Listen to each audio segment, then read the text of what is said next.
Trying to break a world record means all hands on deck. Groups in the valley spent the day trying to break the Guinness World Record for the world's largest food drive. Our Sydney Stallworth tells us how this drive, whether it breaks the record or not, could make all the difference for families in our area.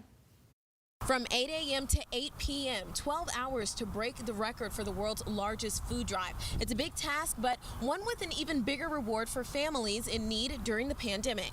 Manor House is one of the largest distributors in northern Alabama, and typically for Thanksgiving they would have more than 1,000 turkeys in their freezer, for example, and right now they have eight turkeys in their freezer. Nicole Wilson, seeing the need, says she and her husband decided to fill out the original application to try to break the world record. So we applied for this record about 16 weeks ago, finally got approved about a month ago, and kind of just set everything in motion from there. The number to beat, 885 pounds of food, is the current record set back in 2011 in North Carolina. Today, groups are aiming to collect 600,000 pounds of food and doing it in half the time, just 12 hours instead of 24. The Rocket City Trash Pandas were ready to lend a hand and a lot of space at Toyota Field. We're going into the holiday season. There's a lot of people that have the means to give, and also a lot of people that are in need right now with the pandemic and everything going on. People brought by donations in a drive-through setup. Collecting the food was half the battle. Documenting it for the Guinness World Record Review Committee brings a whole other set of challenges. We probably got about 3 or 4 pages of just straight up guidelines of what everything has to be done. Because we don't actually have Guinness World Record judges here, we have to have our independent witnesses, our professionals on weight and measures.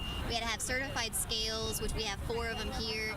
The cameras have to be rolling on the scales at all times. Most importantly, the food is going to be distributed to families by local groups like Manor House, Downtown Rescue Mission, the Legacy Center, and more.